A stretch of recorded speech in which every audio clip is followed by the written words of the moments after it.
ఫౌజీ మొన్న కొంచెం ఫుటేజ్ చూపించాడు రవాణా నాకు. అసలు ఫౌజీ అంటే ఏం ఊహించుకుంటున్నారో జనం తెలియదు, కానీ అసలు వేరే స్పాన్లో తీశారు సినిమాని. హాయ్ ఫ్రెండ్స్, అందరూ బాగున్నారు కదా? Welcome to reel connect YouTube channel.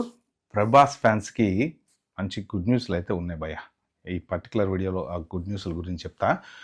మరి మీరు సబ్స్క్రైబ్ చేసుకున్నారా, లైక్ చేస్తున్నారా, షేర్ చేస్తున్నారా? హైప్ అనే బటన్ ఉంటుంది కింద, ఫోన్లో చూస్తుంటే కనుక హైప్ చేయండి, ఛానల్ కొంచెం గ్రో అవుతుంది. Thank you for your support. Okay, ఎందుకంటే మీ సపోర్ట్ ఉంటేనే ఖచ్చితంగా ఏ కంటెంట్ క్రియేటర్ అయినా ఎదుగుతాడనమాట. సో ఆ హెల్ప్ అయితే చేయండి please. Okay, first of all spirit cinema గురించి కొంచెం మాట్లాడుకొని తర్వాత ఫౌజీ గురించి మాట్లాడుకుందాం. Spirit cinema almost all shooting చాలా వరకు జరిగింది. సో ప్రస్తుతానికి ఏంటంటే సందీప్ రెడ్డి వంగ ఒక 1 month బ్రేక్ తీసుకున్నా అంట. ఓకే, రీసెంట్గా చూస్తున్నారు కదా, ఆయనవి 2-3 ఇంటర్వ్యూలు అవి ఇవి అక్కడిక్కడ వస్తున్నాయి. ఎందుకంటే వీళ్ళకి కూడా బ్రేక్ ఖచ్చితంగా కావాలి. ఏంటంటే నెక్స్ట్ ఏమైనా స్కెడ్యూల్ ఉంటే దానికి సంబంధించిన స్క్రిప్ట్ ఏమైనా ప్రిపేర్ చేసుకోవాలన్నా, లేకపోతే ఇప్పటి వరకు జరిగినటువంటి షూటింగ్ ఏదైతే ఉంటుందో దానికి ఒక్కొక్కసారి ఏంటంటే మళ్ళీ పోస్ట్ ప్రొడక్షన్స్ ఈ పనులన్నీ ఉంటాయి కదా, ఎడిటింగు, దానికి సంబంధించిన మ్యూజిక్, బ్యాక్గ్రౌండ్ మ్యూజిక్ ఏమన్నా ఒకవేళ ఇంకా రీషూట్ చేయాల్సిన సిచ్యువేషన్ ఏమైనా పడింది అనుకోండి. సో ఈ పర్టికులర్ గ్యాప్లో ఏంటంటే వాళ్ళంతా ప్రిపేర్ చేసేసుకొని నెక్స్ట్ ఏమైనా రీషూట్ చేయాల్సిన సీన్లు ఉంటాయా 99%. ఇలాంటి పెద్ద పెద్ద సినిమాలకి రీషూట్లు ఉండే ఛాన్స్ ఉండవు. ఎందుకు అంటే మామూలు ఇదివరకు ఫ్యామిలీ ఓరియంటెడ్ సినిమాలు అయితే రీషూట్ చేయడానికి పాసిబిలిటీ ఉంటుంది, కానీ ఇలాంటివి ఏంటంటే ఒక పెద్ద ఈ వీళ్ళు ఏంటంటే వెనక బ్యాక్గ్రౌండ్ జనాలు అంతా కత్తులు కట్టాలు సంపుకోవటాలు నరుక్కోటాలి కదా, అంతకనే ఉంటాయి సినిమాలు. కానీ అవి రీక్రియేట్ చేయాలంటే చాలా కష్టం. అందుకని చెప్పి 99% రీషూట్ లేకుండా చేయడానికే ట్రై చేస్తుంటారు అనమాట. సో ఈ సినిమా షూటింగ్ అయిపోయిన షూటింగ్ ఏదైతే ఉందో దానికి సంబంధించిన పోస్ట్ ప్రొడక్షన్ పనులలో ప్రస్తుతానికి ఆయన బిజీగా ఉన్నాడు కాబట్టి ఈ నెల రోజులు గ్యాప్ అనేది తీసుకున్నారు. దీని తర్వాత మళ్ళీ స్పిరిట్ షూటింగ్ అయితే స్టార్ట్ అవుతుంది అనమాట. సో మరి ప్రభాస్ అన్న ఏం చేస్తున్నాడు, మంచిగా హ్యాపీగా రెస్ట్ తీసుకున్నాడా? మరి నెల రోజులు సెలవులు ఇచ్చారు కదా స్పిరిట్కి. అంటే ఇది మనకి 4th క్లాస్ అయిపోతే సెలవులు అయిపోయి 5th క్లాస్ వెళ్ళిపోయే టైప్ కాదనమాట. ఈ నెల రోజుల గ్యాప్లో ఏంటంటే ఫౌజీ ముందుకు వచ్చింది. ఎందుకు అంటే ప్రభాస్ ఫ్యాన్స్ ఆకలితో వెయిట్ చేస్తున్నారు. రాజా సాబు ఆ సినిమా అట్టఫ్లాప్ అయిన దగ్గర నుంచి మరి ఇక బాగుందంటారు కొంతమంది, ఫ్లాప్ అని కొంతమంది అంటారు. ఇక అది చెప్పలేము, అది ఒక్కొక్కలా తీసుకునే దాన్ని బట్టి చూసే విధానాన్ని బట్టి ఉంటుంది. కానీ సో ఇప్పుడు ఆ రాజా సాబు దగ్గర నుంచి జనాలు ఏంటంటే ఏదన్నా ఒక మంచి ప్రభాస్ సినిమా కావాలరా బాబు, నాకు మంచి సినిమా అన్నట్టు వెయిట్ చేస్తున్నారు అనమాట. అందుకని చెప్పేసి సో ఫౌజీ వైపు నుంచి మాత్రం ఖచ్చితంగా గుడ్ న్యూస్ అయితే కనబడుతుంది. ఏంటి అంటే ఫౌజీకి సంబంధించిన షూటింగు హను రాఘుపూడి గారు ఫాస్ట్ ట్రాక్ చేస్తారంట. So fast track in the sense ఏంటంటే జనరల్గా ఏదైనా ఒక సినిమా షూటింగ్ ఇప్పుడు బాబీ కూడా అలానే చేస్తూ ఉంటారు. కొన్ని ఏంటంటే వాళ్ళు అనుకున్న టైంకి సినిమా కంప్లీట్ చేయాలి అంటే 2 యూనిట్లు 3 యూనిట్లు అంటుంటారు. జనరల్గా 2 యూనిట్లకి వెళ్తారు, 3 యూనిట్లు ఏం పెట్టరు. ఇప్పుడు గేమ్ చేంజర్ కానీ ఇలాంటివి ఏంటంటే కొంత బాగా డిలే అయినప్పుడు ఏం చేస్తారంటే ఒక పర్టికులర్ షూటింగ్లో అంటే ఇప్పుడు ఒక హీరో అవసరం లేని షూట్లు ఏమైనా ఉన్నాయనుకో, ఆ బ్యాక్గ్రౌండ్లో తీయాల్సినవో లేకపోతే ఆ పర్టికులర్ యాక్టర్స్ హీరో లేకుండా కొంతమంది యాక్టర్స్ మీద తీసేటువంటి సీన్లు ఏమైనా ఉన్నాయనుకోండి,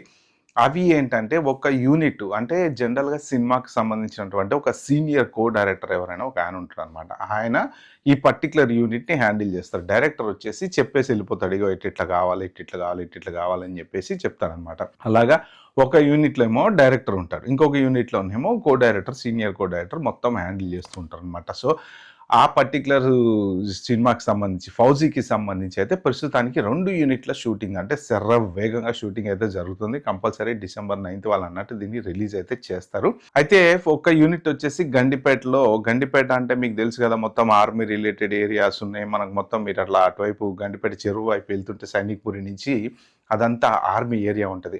మరి గండిపేటలో షూటింగ్ జరుగుతుంది అంటే నేను అనుకోవటం మోస్ట్ ప్రాబబ్లీ ఇది ఆర్మీకి సంబంధించిన సినిమా కదా, సెకండ్ వరల్డ్ వార్కు సంబంధించినటువంటి కథ అనమాట. సో అంటే గండిపేటలో అలాంటి ఏరియాలు ఉన్నాయి కాబట్టి ఆర్మీ రిలేటెడ్ పర్మిషన్ తీసుకొని అక్కడేమన్నా వాటిలలో ఏమైనా షూటింగ్ చేస్తున్నారా, మరి గండిపేట చెరువుకి యువతల అటు ఇటు చాలా ఉన్నాయి కాబట్టి అనేసి నేను అనుకుంటున్నా. మీరు అటు వెళ్తే సికింద్రాబాద్ దాటిన తర్వాత కంటోన్మెంట్ దాటిన తర్వాత మొత్తం చాలా ఆర్మీకి సంబంధించిన ఏరియా కాబట్టి అక్కడ మోస్ట్ ప్రాబబ్లీ షూటింగ్ ఆర్మీకి సంబంధించిన వ్యాన్లు అవి ఆ ఏరియాలో అవన్నీ ఉంటాయి కదా, ఫౌజీ ట్రైనింగ్ అని అలాంటివన్నీ జరుగుతూ ఉంటాయి కాబట్టి అక్కడ ఒక యూనిట్ వర్క్ చేస్తుండొచ్చు. సో సెకండ్ యూనిట్ వచ్చేసి రామోజీ ఫిలిం సిటీలో వాటర్కి సంబంధించినటువంటి సీన్లు కొన్ని చేస్తున్నారట.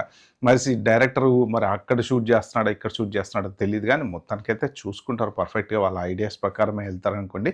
సో ఇప్పుడు ఈ సెకండ్ యూనిట్లో కూడా ఒక షూటింగ్ అనేది జరుగుతుంది అక్కడ వాటర్ రిలేటెడ్ రామోజీ ఫిలిం సిటీలో. సో వాటర్ సీక్వెన్స్లు అవన్నీ చేస్తున్నాం అనమాట. సో ప్రభాస్ దీంట్లో ఏంటంటే ఇది సెకండ్ వరల్డ్ వార్ బ్రిటిష్ కాలానికి సంబంధించినటువంటి సినిమా కాబట్టి ఒక బ్రిటిష్ ఫౌజీగా ఇందులో బ్రిటిష్ పోలీస్ ఫౌజీ లాగా, అంటే ఆర్మీలో కూడా పోలీసులు ఉంటారు, మళ్ళీ ఆర్మీ జవాన్లు వేరు, ఆర్మీ పోలీసులు వేరు, ఇందులో రకరకాల ఆర్మీ డాక్టర్స్ ఉంటుంటారు. సో ఒక ఆర్మీలోనే వింగ్స్ అనేవి చాలా ఉంటాయి అన్నమాట.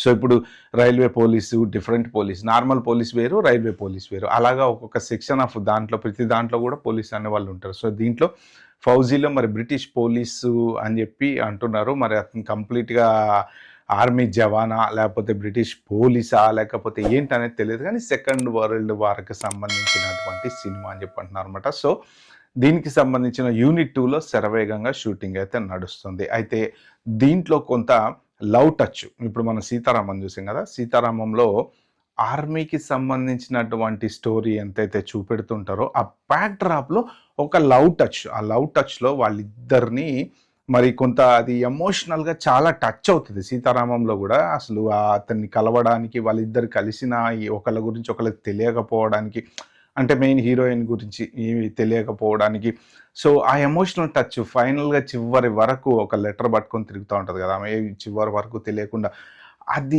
ఆ ఎమోషనల్ క్యారీ చేయాలన్నమాట. అంటే చూసేటువంటి వాళ్ళకి అరే తెలిస్తే బాగుండు, తెలిస్తే బాగుండు, తెలిస్తే బాగుండు, తెలిస్తే బాగుండు అన్నంత ఆ క్యూరియాసిటీ క్రియేట్ చేశాడు డైరెక్టర్ దాంట్లో. నిజంగా సూపర్ అనిపిస్తుంది ఆ సినిమా.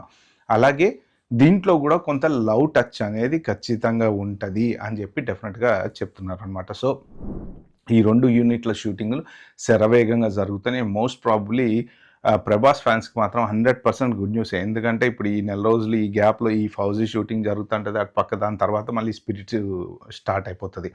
సో స్పిరిట్ స్టార్ట్ అయిన తర్వాత మొత్తానికి ఒక 3-4 మంత్స్ గ్యాప్లో 2 పెద్ద సినిమాలు ప్రభాస్వి అంటే మాత్రం అది మామూలు వండర్ కూడా కాదు అది నిజంగా. ఎందుకంటే 4 ఏళ్లకో 5 ఏళ్లకో 3 ఏళ్లకో ఒక్కొక్క సినిమా రిలీజ్ అవుతుంటుంది అనమాట. సో ఇప్పుడు ఈ 2 సినిమాలు వెంటనే వస్తున్నాయి కాబట్టి ఖచ్చితంగా ఫ్యాన్స్కి డెఫినెట్గా అయితే పండగ. సో మొత్తానికి అది స్పిరిట్కి సంబంధించిన ఫౌజీకి సంబంధించిన అప్డేటు. సో మోస్ట్ ప్రాబ్లీ అనుకున్నట్టు 100% వర్కౌట్ చేయడానికే డైరెక్టర్ ప్రయత్నం చేస్తున్నారంట అనురాఘపుడి గారు. On the date release date చెప్పిన డేట్కి రిలీజ్ చేయాలంటే వాళ్ళు ప్లాన్లో ఉన్నారట. ఓకే ఫ్రెండ్స్, ఇది ప్రభాస్ సినిమాకి సంబంధించింది. ఈ వీడియో కనుక మీకు నచ్చితే ఆనెస్ట్గా మీరు సబ్స్క్రైబ్ చేసుకోండి, అలాగే లైక్ ఇచ్చి హైప్ చేయడం అస్సలు మర్చిపోద్దు. Bye bye, have a good day.